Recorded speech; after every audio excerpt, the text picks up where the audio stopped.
guddoon na tey jii egsi nañ tey lan la ba daaw di yëg. waaw fierté parce que xam nga dafa am loo xam ni ñun fii lañ dooree woon suñu demee ba atteindre benn niveau bi dellu si waat gagné benn expérience di ko jox suñu dëkk vraiment fierté la contentement la te vraiment di wax ni Pikine ñun lii lañ xam waaw lii mooy réalité bi te vraiment di wax di encourager population pikinois bi yëpp di leen wax ni fierté la parce que tamit nit amul lu dul fi mu dëkk waaw ndax lu mu metti genn golo gudd na waaye boo ko laalee borom yëkku waaw te lii vraiment lii rek laa desel pour Pikine waaw jërëjëf Ada ñu ngi nii ak Tyson Tyson tey avant dernière journée Pikine yéeg na en Ligue 1 lan la Tyson di yéeg tey en tant que joueur. waaw contentement rek parce que lii bëggoon nañ ko bu yàgg mais tey la ko yàlla dogal donc ñu ngi sant ñëpp di gërëm ñëpp ñu doon ñaanal yëpp métti woon na trop mais tey la ko yàlla tuddoon quoi donc alhamdulilah rabbil alamin. tey ñu gis ne Tyson bokk na ci artisan yi gàtt dugal na ay but yu bëri lan moo nekkoon secret Tyson wala lan moo nekkoon consigne entraîneur bi ci biir groupe. lépp confiance entraîneur bi la rek coach bi moom may confiance bi rek moo tax mais fii daal football kenn mënul kenn ku yàlla jàppale rek moo am donc équipe bi ñëpp a yem ku ne mën na jouer sam poste mais yàlla ma suturaal mooy dugal ay but donc maa ngi sant yàlla bu baax di gërëm tamit coach bi ak supporter yëpp. mais Tyson lan lay wax tey ci supporter bi lii nga xam ne tey ji moom moo am Pikine nga xam ne ay at Pikine a ngi koy wër tey gi nga nekk xale yàlla tombel la ci tey nga bokk ci ñi yéegal Pikine tey ji lan la Tyson ban message la Tyson di wax public bi. waaw damay ñaan public bi ñu gën a calme rek parce que lii bu ñun ñoo leen ko gën a bëgg yàlla xam na loolu suñu match contre Duc yàlla xam na ne bañ ma gagné damaa jooy sax parce que dama am lu ma metti mais yàlla nag bu nee lii la kenn mënu ci dara donc sant yàlla public bi ñu ngi leen di gërëm di leen sant ñu gën a jàpp rek Ligue 1 bi mooy daax ñu ngi fii ak Pocho tey ji Pikine en Ligue 1 waaw lan la Pocho di yëg. ba fierté ak kontaante bu bari parce que tamit Pikine dellu na fi mu waroon nekk quoi tamit parce que public bu mel ni yaakaar naa ne équipe war ko am sax di nekk en Ligue 2 mais yàlla mooy dogal dundaat nañ ba mu yóbbuwaat ñu suñu place jéem a gën a nag defarwaat tegaat bët yi fu gën a sori mooy lan mooy que jéem a fexe demaat foofu jëlaat li ñu moom mooy yóbbuwaat équipe bi fi mu newoon si élite bi jël ay trophée jël ay champion yóbbuwaat ko Afrique loolu moom mooy suñu bébét quoi ñun joueurs yëpp sant yàlla bu baax a baax nag di wax mention spéciale supporteru Pikine parce que depuis le début ba léegi dañ ñu taxaw quoi franchement rien à dire mention spéciale tamit au coach parce que coach yi mooy loolu jàppale nañ ñu soutenir ñu taxawu nañ ñu ci lépp équipe bi li fi am ren jii nii gëj na quoi franchement gëj na parce que entente bi ci lépp franchement kontaan nañ bëggee ñëpp di ñaan yàlla nag bu ñu demee fële na le waaw ñu am fa ay xéwal yi bare Pikine fooy Pikine en Ligue 1. waaw kontaan parce que 2 ans yi nii ñu koy wër liggéey bi metti woon na mais tey fàtte nañ lépp daal waaw. dëgg la yoon bi metti woon na trop metti woon na trop Yaxya bokkoon ci équipe bi nga xam ne tey ji moom moo jëloon championnat bi jël lépp ñu toll benn moment boo xam ne 2 ans Yaxya nekk ci équipe bi nekkoon en Ligue 2 tey ji nga bokk ci yéegalaat tey équipe bi tey lan la Yaxya di yéeg. mooy li ma la wax rek kontaan rek parce que équipe bi mun naa ne sax samay loxo la wàccee tey mun naa wax ni samay loxo la yéegaatee kon kontaan nañ waaw ñun doomu Pikine lañ fi lañ am waaw lii mooy suñu fierté lii leen doon ñaan ñun ñëpp waaw ñuy ñaan nag buñ demee fële ñu def comme ni ñu defoon rek waaw. projet bi metti woon Pikine toog ñetti journée yoo xam ne gañagul kenn lan moo nekkoon message bi entraîneur bi doon dund ak joueur yi. waaw message bi moo doon mooy ñuy demee sans pression quoi parce que gars yi tamit du pression positive la woon quoi parce que gars yi dañu doon bëgg a gagné ku nekk di ragal a yàq loolu kese la woon mais nekkul dara xam nga tamit public Pikine dafa yaatu Pikine tamit mooy loolu quoi dañoo bëggoon rek lii rek lañ bëggoon moo tax loolu yëpp lii la woon mais du dara. yaa ngi wax ci public Pikine bi tey jii fii fête bi nii mu mel nii lan lay rappelé Yaxya. kontaan rek kontaan dañu kontaan instant yii nii macha allah. merci beaucoup Yaxya. Ada tey jii fête la Pikine en Ligue 1 lan la Ada di yëg. waaw non kontaan rek parce que lii dafa neex quoi xam nga dem équipe bi wàcc nga ñëw équipe bi delluwaat fi mu nekkoon loolu fierté la quoi loolu neex na trop mais man nii rek li mooy sama devoir quoi li laa war a def. jërëjëf mooy fekk équipe bi nekk ci suuf. incha allah loolu am na. ñu gis ne Ada bi muy jógee fii dafa bàyyi woon équipe bi ci mu nekk Ligue 1 nga dem ci sa ginnaaw équipe bi wàcc bi nga tolloo foofu lan la doon def ci yow. waaw métti woon na ma trop parce que même bi ma nekkee fee suñu président bi tax ma ko doon wax mi naa mais xanaa yow yaa yoroon équipe boobu ma ne ko non du question maa yoroon équipe boobu mais xëy na man ak waa Pikine ñoo far quoi xëy na affaire yi tombé woon mais loolu moo tax quoi oui ba mu naa ma mais xanaa boo demee da nga koy yëgal ma ne ko incha allah rabi ci kattanu yàlla bu ma demee naa ko delloo fi mu nekkoon waaw. ñu gis ne 3 dernières journées yi passé mu metti trop ci Pikine état d'esprit bi ak consigne entraîneur bi lan la woon. waaw non mënul woon yomb surtout ci booy yi nga xam ni c'est la première fois ñuy soog am trophée booy xool booy mosuñu am trophée pression bi day nekk seen bopp ba nga xam ne ñoom duñu xalaat dara lu dul rek mooy équipe bi yéeg quoi loolu moo jàppoon booy yi quoi mais du woon dara quoi. question bi du man waa Pikine ñoo koy laaj. Ada ak Pikine ba kañ. c'est que xam nga dañ naan wax baaxul mais nañ dem rek maa ngi fi waa Pikine a ngi fi. maa ak Pikine ba Coupe d'Afrique incha allah. waaw am mbégte rek vraiment comme ni ma ko waxee sànq ci micro bi ci dellu bi ñu delluwaat première division ndax foofu mooy suñu place yàlla dogal na tey vraiment équipe bi traversé ay difficultés ba ñu wàcc deuxième division donc ci loolu vraiment Pikinois yëpp mu remobiliser wu ñëpp jàpp ci autorités yi équipe dirigeante bi supporters yi joueurs yi ñëpp kenn ku ci nekk def ci sacrifice yi nga ci war a def ba tey yàlla defalaat ñu tey ndam lu rëy lii ñu war a delluwaat première division war a nekk champion bu équipe championne bu deuxième division te jàpp naa ne Pikine loolu la mérité donc ñaan yàlla vraiment delluwaat te ay conditions yu gën ci première division mais aussi jouer les premiers rôles comme nañ ko daan defee donc ñun nag suñu engagement pour AS Pikine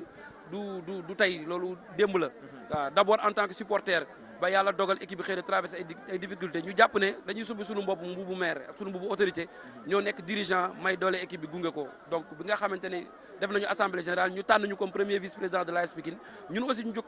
summeeku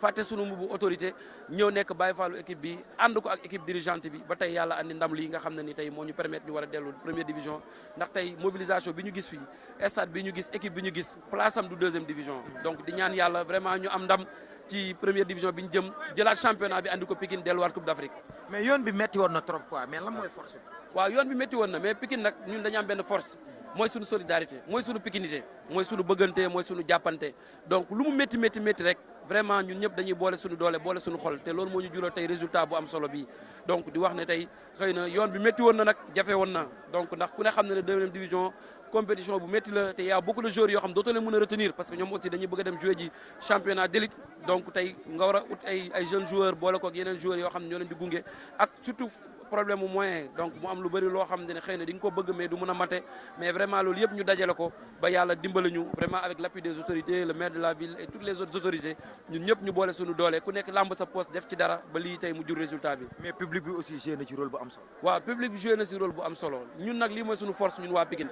mooy suñu mobilisation mooy tey équipe bi fu ñu fubalee ñu sentir supporters yi derrière te yaakaar naa ne ren gis nañu supporter ni ñu kolewaatee à l'équipe te loolu moo andi résultat bi nga xam moom la ñu am. président Pikine en Ligue 1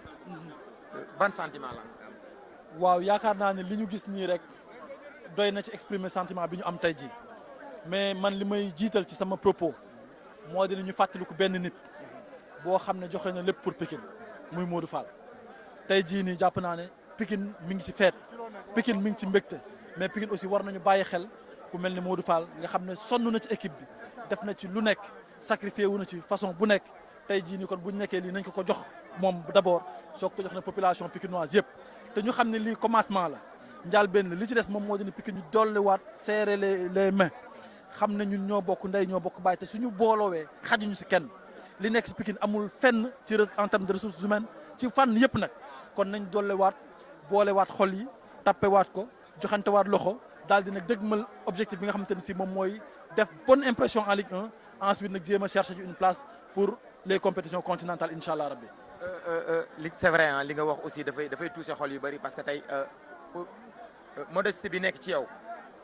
moom moo rappelé waat nit ñi tey tur bu mag boobu nga tudd tey ji muy Modou Fall ak li mu jot a def ci équipe mais ñu gis départ équipe bi aussi métti gi mu am yëpp lan moo nekk force Pikine ak autorités yi nga xam ne tey ñoom ñoo nekk ci ginnaaw Pikine ba équipe bi exprimé. waaw tey jàpp naa ne force Pikine mooy booloo bi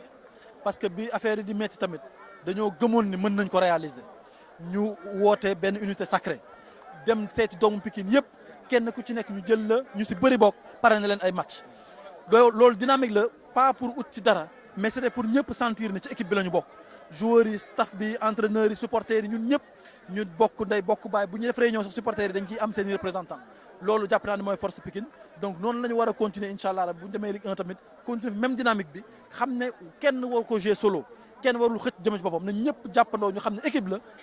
supporter bi ba ci président bi ñëpp am solo joueurs yi staff bi encadrement bi ñëpp dañ ci am solo loolu bu ñu ko defee rek jàpp naa ne li ñu bëgg nañ ko am incha allah. ban message ngay lancé tey jii nii ci population Pikine bi nga xam ne dañ ñëw teew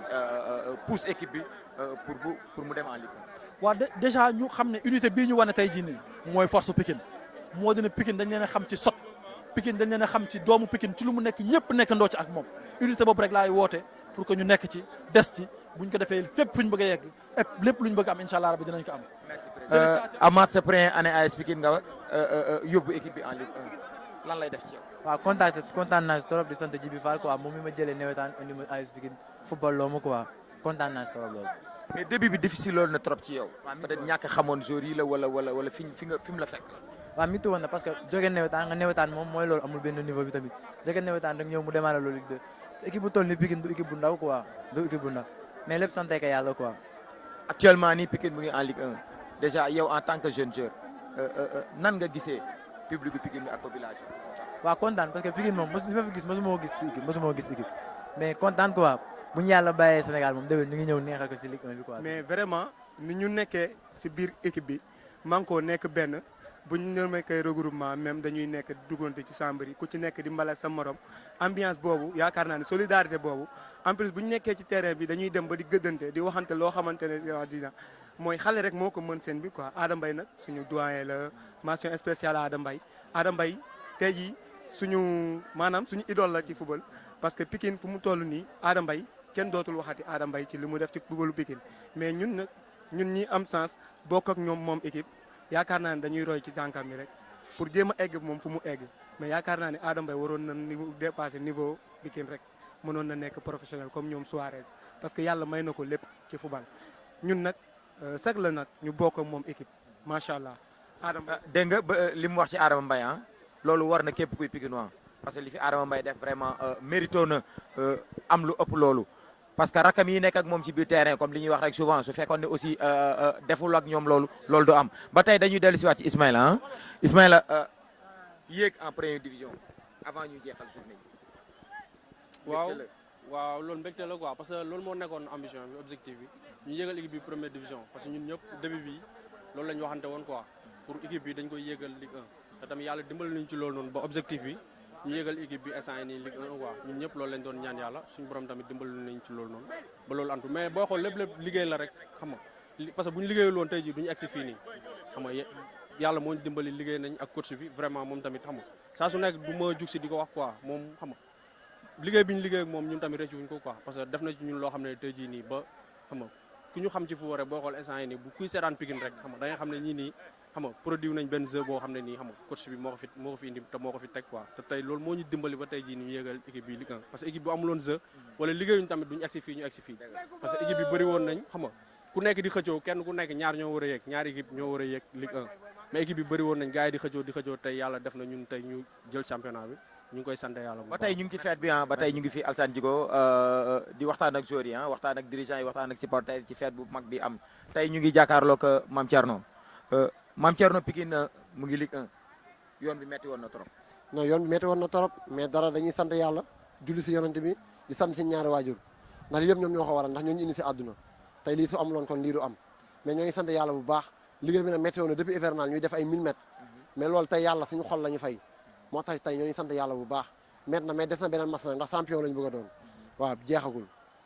tey Mame Thierno ñu gis ne Pikine départu saison bi peut-être xawoon na am tuuti problème 3 dernières journées aussi Pikine nekkoon ci ay yenn jafe-jafe tey ñu ngi nekk en Ligue 1 lan moo nekkoon consigne entraîneur bi ci non entraîneur bi toujours dañuy motiver nañu dara xewul non football nag su ñëwee sax yomb ni day yomb ndax depuis 4e journée ba léegi ñoo ngi payé kon tey jii lii su ñëwee rek facile nii rek day yomb su ñëwoon yéeg rek nekk payé rek tamuñu benn jafe-jafe day yomb mais lii rek yëpp liggéey coach bi la rek ndax tey ñun dañuy football di sant ni coach bi am na lu mu def si ñun waaw. tey nga nekk doomu Pikine nekkoon ci junior yi tey yàlla dogal depuis daaw jéeg yaa ngi nekk ci senior bi di joué ci ay match joué nga en Ligue 1 jóge fa équipe bi wàccaat tey nga bokkaat ci joueurs yi nga yéegalaat équipe bi lan la Mame Thierno. non loolu dañ koy sant yàlla rek loolu liggéey la rek ndax liggéey moo ñu ko may dañ koy sant yàlla rek ndax dañoo nekk ay xale war a dimbali suñu waajur nekk si avenir nekk suñu kanam kon dañuy sant yàlla bu baax di ko sant yàlla rek te xam ne liggéey la rek liggéey moo mën a maye loolu. lan la Mame Thierno di wax ci supporter bu ay. non supporter bi wax dëgg yàlla mu am lu ñuy wax si ñoom ndax kontaan nañ si ñoom ndax ñoo nañ may équipe bi doole waaw lii la kon lii lañ bëggoon ñun ndax ñu dañoo fierté li ñu doon ndax ñun doomu Pikine lañ